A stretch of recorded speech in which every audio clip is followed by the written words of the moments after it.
Feely arrives with a special delivery for Mrs. Tiger's special delivery. It turns out Grandpere Tiger sent a new blanket for the baby, and it looks like Daniel is starting to get jealous again. Luckily, Grandpere was smart enough to send Daniel his own gift so he wouldn't have a crap attack. Daniel shows off his fancy new pin. That way everyone will know he's about to be a big brother. Trust me, Daniel, I think they already know. Daniel makes a drawing of the Tiger family to hang over the baby's crib, though I'm worried the baby might think they're from Romania.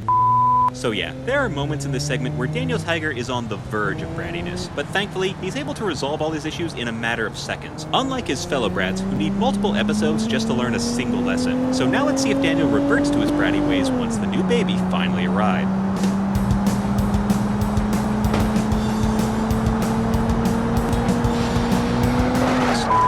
It's the big day, and Daniel Tiger is excited to finally meet his new sibling. Tiger packs her bags for the hospital, as the special randomly decides it wants to be a musical now. We'll pack Mom a bag with some things she might need, a snack if she's hungry. What kind of psycho would want to eat a room temp apple right after giving birth? A picture I made of our family. Now hold on, that's not the same drawing as the last segment. I'm trying to be nice, but I refuse to tolerate shoddy continuity. Grandpere agrees to watch Daniel while his parents are at the hospital. Daniel waves them off in what has to be the longest goodbye in cartoon history. Daniel shows Grandpere the baby's new room, including the crib right next to the creepy photorealistic duckies. Daniel finds one of his old picture books called Margaret's Music, about a tiger named Margaret who loves music. Grandpere says he loves the name Margaret because that was his mom's name. Foreshadowing. Daniel decides to give the book to the baby as a present, so he can show them all the fun pictures of tigers playing instruments. Doodle-doodle-doo. Yeah, why'd they have to draw his fingers like that? Daniel insists on going to the park so he can show off the book he's going to give to the baby, which is a totally non-egotistical thing to do. Like my big brother pin? Of course he likes it. He's the one that got it for you, you little... Nope. Gotta be nice. Gotta be nice. Grandpere Tiger says the most stressful part about having a baby is waiting for it to arrive. I don't know. I can think of at least one part that's more stressful. Daniel recruits his friends to be in his pretend parade. They begin to march as 76 imaginary trombones lead the Big Brother parade. Daniel imagines what it'd be like to be in a band for babies, as we're forced to endure another baby song sequence. You know what, PBS? If this Muppet Babies knockoff is making a plan for the future of Daniel Tiger, then I'm glad your funding got pulled. Just then, Mr. McFeely gives Daniel a letter from the hospital, because God forbid anyone in the land of make-believe.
The letter reveals that Daniel's new sibling has been born. Wow, that was fast. The Tiger crew heads to the hospital to visit the baby. Daniel is curious to know if the baby is a boy or girl. And I'm sure I would be curious too if I hadn't seen any of the 40 episodes before this special. Surprise, surprise, it turns out the baby is a girl. Daniel tries to say hello to the baby. Karate chops him in the face. Daniel gets to hold his baby sister for the first time, in a moment that even I'll admit is pretty damn adorable. The Tiger family still doesn't know what to name the baby, and that's when Daniel brings up the Margaret music book. Gee, I wonder what they're gonna name her. Margaret? Who could have seen that coming? Daniel decides that now would be the perfect time to give Margaret the book. What's she gonna do with it, Daniel? Margaret suddenly starts crying, because obviously babies hate books. Mrs. Tiger says the baby is hungry, and Mr. Tiger takes Daniel out of the room so Margaret can feed. Oh, so PBS doesn't have the balls to show a mom breastfeeding, but they're totally fine showing a toddler full frontal on the toilet? Daniel heads outside to wait for his mom, and what the hell are these flowers? What are they, Red Cross anthemums? Mrs. Tiger is ready to walk home from the hospital after just giving birth, because Mrs. Tiger is a grade A bad bitch. Baby Margaret continues to cry at the sight of her big brother, which I'm sure is nothing to be worried about. After all, he's a good boy. Instead of going directly home, the Tiger family decides it would be a good idea to introduce their newborn to everybody in town, because I guess the best way to build your trust in the city is through community. The Tiger family is bigger. Okay, now what the hell is up with these flowers? I get that this is the land of make-believe, but can a flower not just be a flower? The Tiger family is so excited to get home that they completely forget to bring the stroller inside. Daniel shows off the house to his baby sister. He tries to give her the book when Margaret starts crying. Again, Mr. Tiger explains that Margaret needs to be changed, and Daniel asks if he can help change the baby's diaper. Said no big brother ever. Daniel helps his mom change Margaret's diaper, even though Mrs. Tiger does 90% of the work. But still, it's a good effort, Daniel. He tries once again to give her the book, but Margaret bursts into tears on her cue. And this time, even Daniel's parents don't know why she's crying. Geez, maybe she really does hate books. Daniel makes a last-ditch effort to relax the baby by reading to her, and in an ironic twist, Margaret is actually calmed by the sound of Daniel's voice. Daniel finishes the story by singing a lullaby about how he loves his little sister, and how he'll never do anything to hurt her, ever. So while this special definitely has its ups and downs, it's easily the best we've seen out of Daniel Tiger in a long time. I was nervous when I first found out the show had an origin special for baby Margaret, but after watching it, it's obvious Daniel had a more level head than DW or Caillou. The fact that it didn't end with Daniel pinching his baby sister or trying to sell her to the neighbors is a win in my book. Here, we see Daniel taking steps towards being a good big brother and actually helping his family when the situation called for it. Sure, he was reluctant to give up his old baby things, but he quickly moved past it once he realized he'd outgrown them. So as much as it pains me to admit I was wrong, this special proves that Daniel Tiger is in fact a good big brother. It's just too bad that all that goes out the window right after this special. Yeah, make no mistake, just because Daniel was nice to his sister when she was first born, that doesn't erase what he does to her later. Don't believe me? Let's view. Daniel Tiger repeatedly torments his baby sister throughout the entire run of the show. You think just because he read her a story and sang her a song, you're supposed to forget that he tried to bite her head off every time she cleaned his toes? Not to mention the time he nearly ruined her birthday because he couldn't stand to not be the center of attention.